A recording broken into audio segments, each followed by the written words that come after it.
को सीधे ले चलेंगे जहां मध्य प्रदेश यूपी सहयोग सम्मेलन में शामिल होने वाराणसी में है मुख्यमंत्री मोहन यादव। विकास मंत्री नंद गोपाल गुप्ता जी ने भी अपने उद्बोधन में यशस्वी मुख्यमंत्री योगी आदित्यनाथ जी के नेतृत्व में औद्योगिक विकास, निवेश प्रोत्साहन और उत्तर प्रदेश और मध्य प्रदेश के बीच भावी व्यापारिक सहयोग के भविष्य के बारे में भी जो शुभकामना दी, मैं उनका धन्यवाद अदा करता हूं और ये संबंध और प्रगाढ़ रहेंगे।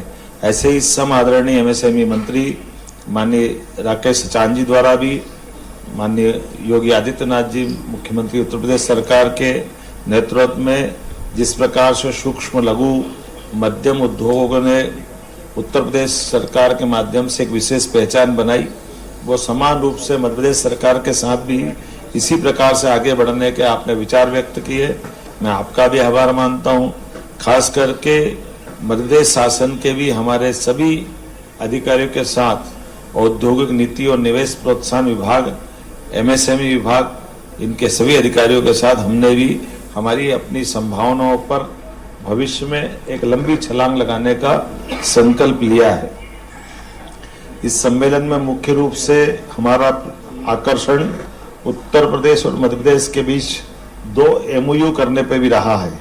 पहला एमओयू मेरी मौजूदगी में महाकाल और बाबा विश्वनाथ के विशिष्ट क्षेत्र विकास प्राधिकरण के माध्यम से यहाँ की सभी प्रकार की धार्मिक सुगम दर्शन, सुव्यवस्थित व्यवस्था और माननीय प्रधानमंत्री के माध्यम से जब काशी विश्वनाथ का ये जो कॉरिडोर बना है, इसके बाद पर्यटकों की संख्या, बढ़ती हुई संख्या और भविष्य में व्यापार व्यवसाय धार्मिक पर्यटन के आधार पर यहाँ जो लाभ मिला, वैसे ही बाबा महाकाल के महालोक के बाद माननीय प्रधानमंत्री जी के लोकार्पण के साथ स्मार्ट सिटी योजना के माध्यम से 800 करोड़ का उज्जैन में भी जो लाभ मिला है, हमारी इकोनॉमी बदली है दोनों क्षेत्रों की। यहाँ भी बदलाव आया, वहाँ भी आया।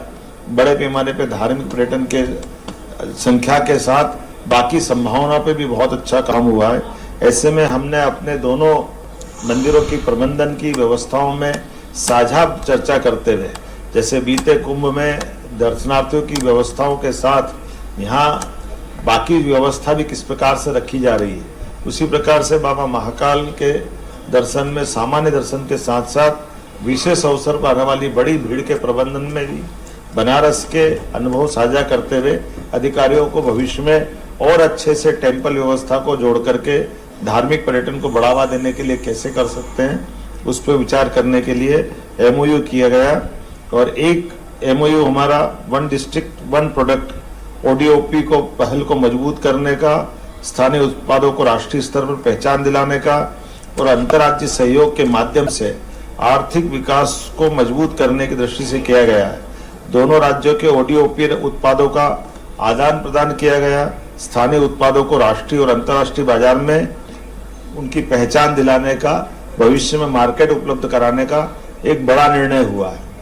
विशेष प्रदर्शनी भी इस अवसर पर दोनों राज्यों के अलग अलग प्रकार के ओडीओपी उत्पादों और जीआई टैग, हस्तशिल्प, पारंपरिक वस्त्रों, निवेश संभावनाओं, औद्योगिक क्षमता, पर्यटन स्थलों पर भी इस पे एक प्रदर्शनी का आयोजन किया गया था, जिसमें मध्य प्रदेश के 14 और उत्तर प्रदेश के 7 प्रदर्शकों द्वारा भाग लिया गया और अपने अपने जिलों के 1 डिस्ट्रिक्ट 1 प्रोडक्ट का उत्पादों का प्रदर्शन भी किया गया।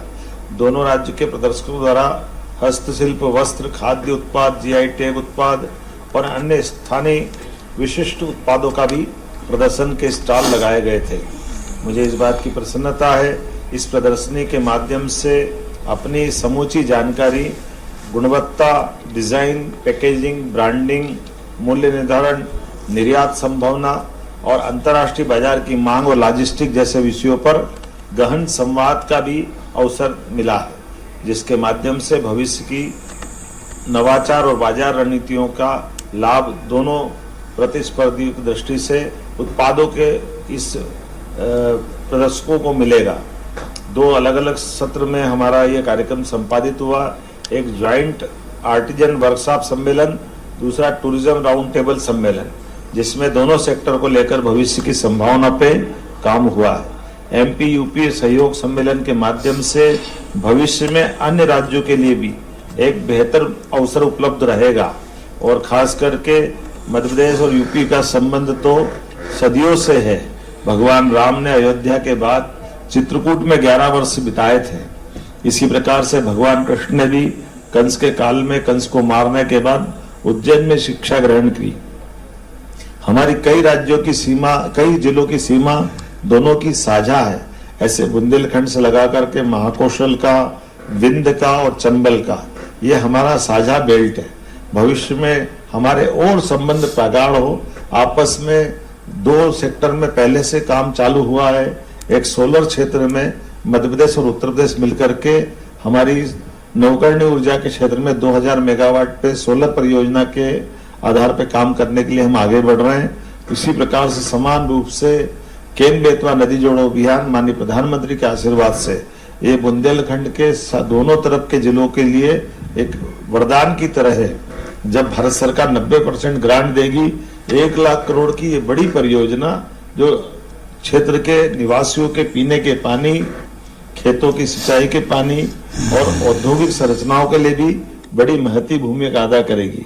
आइए हम सब मिलकर के इसी प्रकार इस संबंधों को प्रगाढ़ करते हुए आगे बढ़े। एक सांस्कृतिक विरासत का एक गौरवशाली अतीत विक्रमादित्य काल से भी जुड़ता है। विक्रमादित्य के काल में देश भर में शकों को परास्त करके सुशासन की उत्कृष्ट मिसाल सांस्कृतिक रूप से 2000 साल पहले विक्रम संवत के प्रवर्तक के माध्यम से प्रारंभ हुई है। ऐसे में विश्व की सबसे प्राचीन नगरी बनारस, वाराणसी में उसका मंचन भी 3, 4, 5 अप्रैल को यही बनारस में होने वाला है। उम्मीद करेंगे विक्रमादित्य के उस गौरवशाली अतीत को हमारे मध्य प्रदेश के कलाकार मंच के माध्यम से हाथी, घोड़े, ऊंट, पालकी और अद्भुत तरीके से घोड़े दौड़ते हुए सामने आएंगे, हाथी से सवारी आएगी, मंच अपने आप बदलेगा। एक तरह से कई प्रकार के नाटक के अंदर जो वास्तविक दृश्यों को ला करके नाटकों के प्रति पुनर्जीवन का एक संकल्प है जो विक्रमादित्य के गौरवशाली अतीत को पुनर्जीवित करने का प्रयास करेगा। विक्रमादित्य और उनकी वीरता, विक्रमादित्य और उनकी दानशीलता, विक्रमादित्य और उनका सुशासन, कई अर्थों में विक्रमादित्य की कई कथाएं हैं। विक्रम और बैताल की कहानी, विक्रमादित्य और उनका सिंहासन बत्तीसी का इतिहास, विक्रमादित्य और उनका नवरत्नों का दरबार, ऐसी कई विशेषताएं विक्रमादित्य के साथ जुड़ी हुई है। ऐसे में सम्राट विक्रमादित्य आधारित यह आयोजन भी यहाँ होगा। यहाँ के पहले देश के कई राज्यों में भी इस प्रकार के आयोजन हुए। बीते समय दक्षिण भारत, आंध्र में हैदराबाद पे कार्यक्रम हुआ था और भविष्य में भी इस प्रकार की योजना रहेगी। आज के इस अवसर पर मैं एक बार फिर यशस्वी प्रधानमंत्री की इस कर्मस्थली बनारस में आकर के हमारे दोनों राज्यों के संबंध में विकास, व्यवसाय, धार्मिक प्रबंधन और सांस्कृतिक संबंधों को मजबूती का नया इतिहास लिखने के लिए दोनों राज्यों के संबंध परस्पर सौहार्दपूर्ण और परस्पर स्थानीय वासियों के बीच मजबूत बने, इसी भाव के आधार पर यह दौरा था। मेरी अपनी ओर से माननीय प्रधानमंत्री जी का, माननीय मुख्यमंत्री योगी आदित्यनाथ जी का भी आभार।